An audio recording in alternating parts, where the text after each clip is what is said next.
A natureza por muitas vezes se passa despercebida nas narrativas históricas. Acreditamos que ela tem muito a contar. A Guerra do Contestado ocorreu entre os anos de 1912 e 1916 no Planalto Catarinense.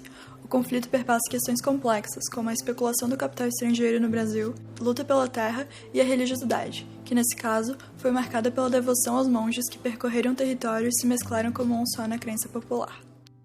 Após a morte do monge José Maria, os devotos se organizaram em uma comunidade autogestionada na esperança do retorno do monge junto ao que chamavam de Exército Encantado. Convidamos você a visitar a cidade santa de Taquarussu, erguida pelos fiéis no segundo semestre de 1913 e destruída pelo Exército Brasileiro em fevereiro de 1914. As pequenas criações de galinhas e porcos, os quero-queros e os curicacas cantando na distância dos morros, o rio que abastecia a Santa Irmandade, o vento, a grama.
O tempo estava nublado, eu sobrevoei o céu logo cedo e, empoleirado no mar Araucária por volta das 8 horas da manhã, eu percebi a movimentação. Eu já tinha ouvido os irmãos comentarem que os peludos estavam preparando um ataque, mas o espanto foi maior quando eu vi a dimensão do que estava sendo tramado. Inúmeras tropas posicionadas com canhões, metralhadoras, baionetas no topo do morro, cercando toda a cidade santa. Era o dia 8 de fevereiro de 1914, e as forças do Estado tinham sede de sangue. Os moradores da Cidade Santa sabiam como se defender. Estavam na sua terra, sua casa.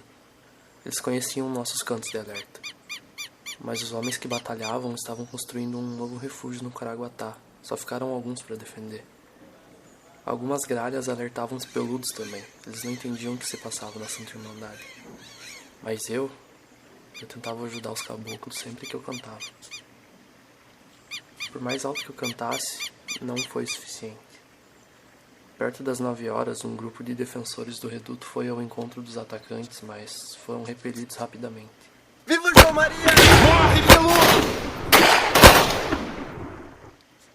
Então, mais perto da Cidade Santa, eu ouvi o comando e o som ensurdecedor das metralhadoras e dos canhoneiros.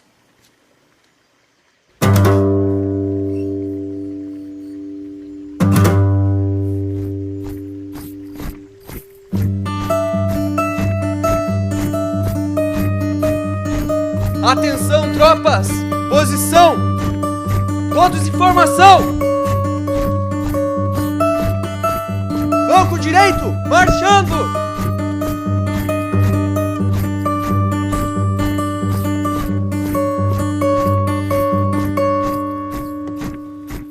Atenção! Fogo!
finalmente aquele som infernal se calou, perto das 4 horas da tarde, a cena era brutal. Alguns dos homens que tentaram defender a Cidade Santa foram varridos pelos tiros, e o pobre reduto já estava praticamente todo destruído. E lá dentro eram só mulheres e crianças, e eles sabiam disso. Meu Deus, meu São João Ainda era Maria! possível ouvir alguns tiros vindo na direção dos militares, junto com as rezas desesperadas dos poucos sobreviventes que se retiravam sem rumo da completamente destruída Taquarussu, que agora ardia em chamas.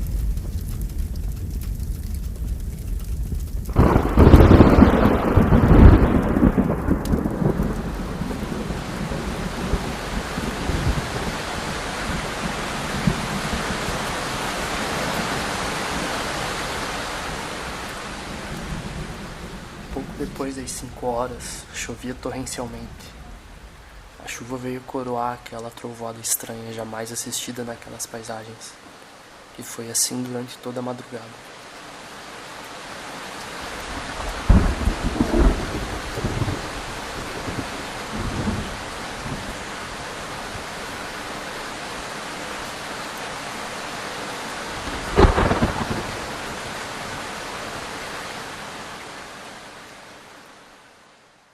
Na manhã do outro dia, uns 15 deles e 2 que pareciam comandar desceram um morro em direção às ruínas do reduto.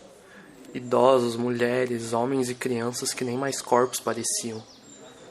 Era difícil distinguir o que era bicho e o que era gente. Os que ficaram feridos processavam o trauma do ocorrido e recebiam ajuda médica.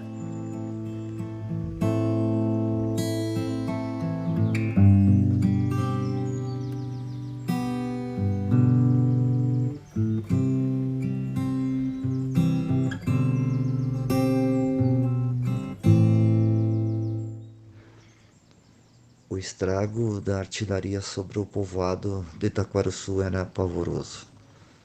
Grande o número de cadáveres, calculado por uns em 40 e tantos e por outros em 90 e tantos. Pernas, braços, cabeças, animais mortos, bois, cavalos, etc. Casas queimadas. Fazia pavor e pena o espetáculo que então se desenhava aos olhos do espectador. Pavor motivado pelos destroços humanos. Pena das mulheres e das crianças que jaziam inertes por todos os cantos do reduto.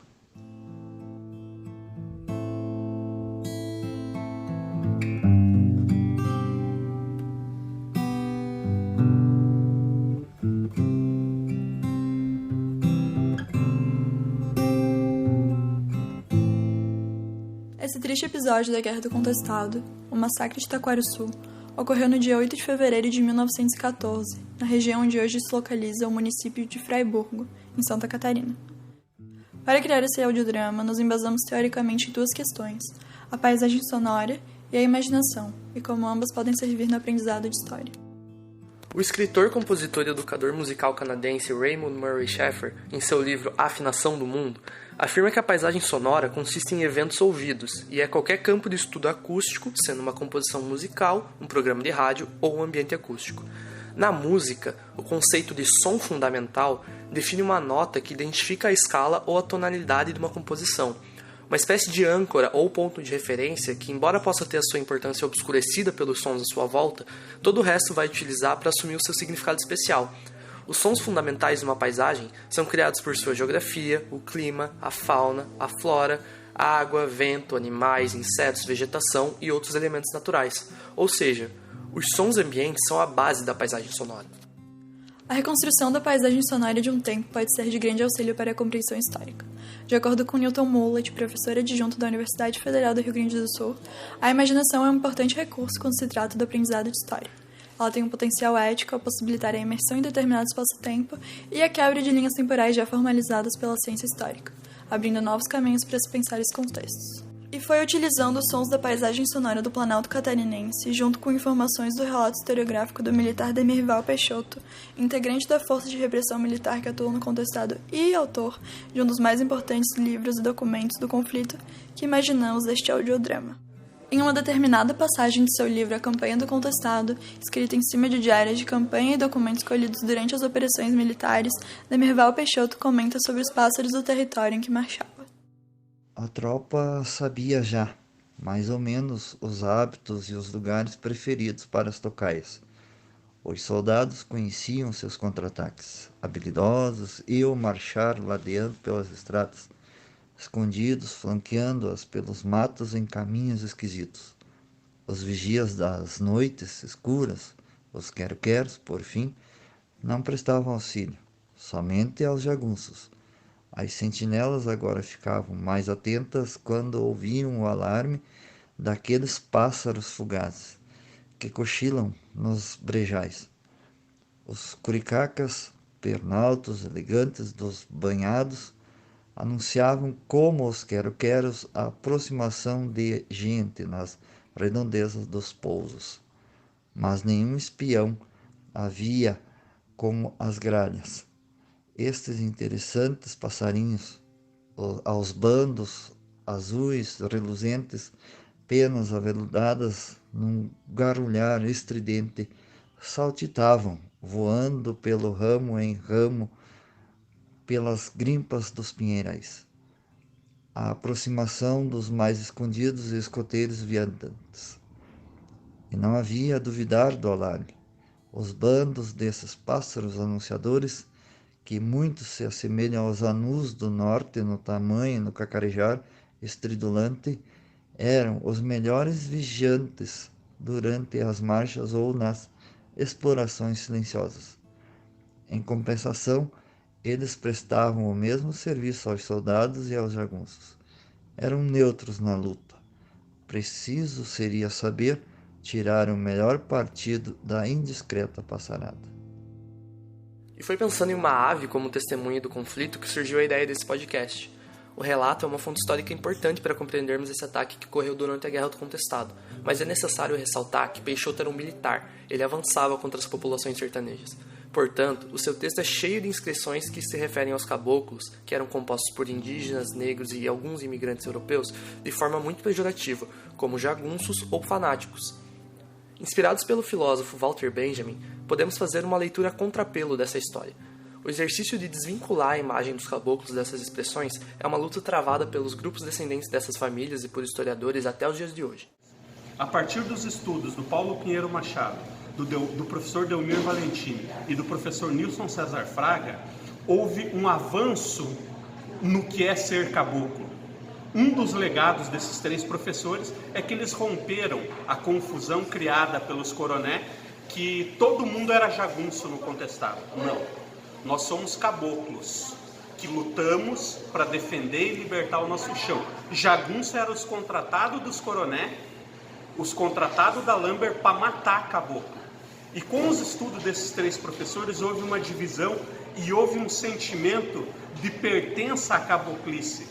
E os caboclos se levantaram e, ao se levantar, provocaram a ira das elites brancas da nossa região, que não querem reconhecer, por exemplo, que o churrasco vem do índio, a erva mate vem do índio, o milho vem do índio, o aipim vem do índio, e a gente costuma dizer que são brancos comedores de aipim que querem continuar mandando em nós, como sempre tentaram fazer, e a rebeldia cabocla se levantou e está tendo uma repercussão muito grande em tudo que nós temos tratado desde.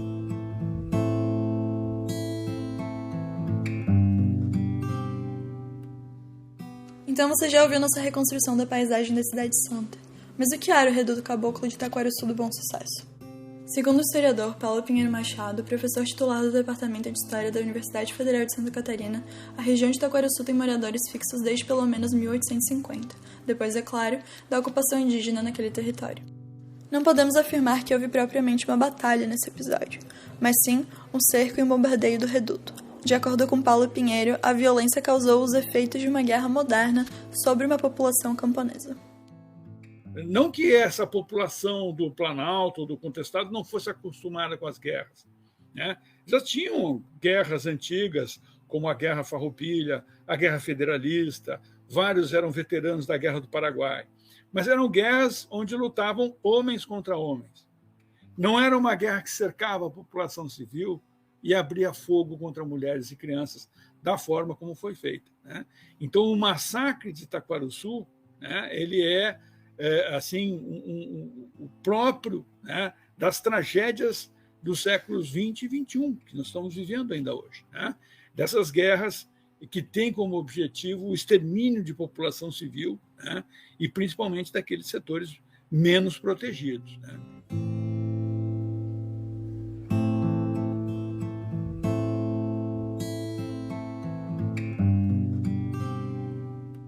Esperamos que tenham gostado de se aprofundar no conteúdo da Guerra do Contestado, um conflito que atravessa diversas questões complexas e que foi deixado de lado pela historiografia tradicional, mas se mostra indispensável para a compreensão das revoltas populares que tiveram palco no início do século XX e as que se travam ainda no presente. A luta cabocla segue viva e a inserção do conteúdo nas escolas, pensada a partir de pontos de vista que fujam das narrativas contadas pelos agressores, é um passo importante para a desmistificação de narrativas injustas e violentas sobre essas pessoas que ainda ocupam o Planalto Catarinense. Convidamos todos a pesquisar mais sobre o assunto e ouvir as demais produções de colegas realizadas no Laboratório de Imagem e Som da UDESC.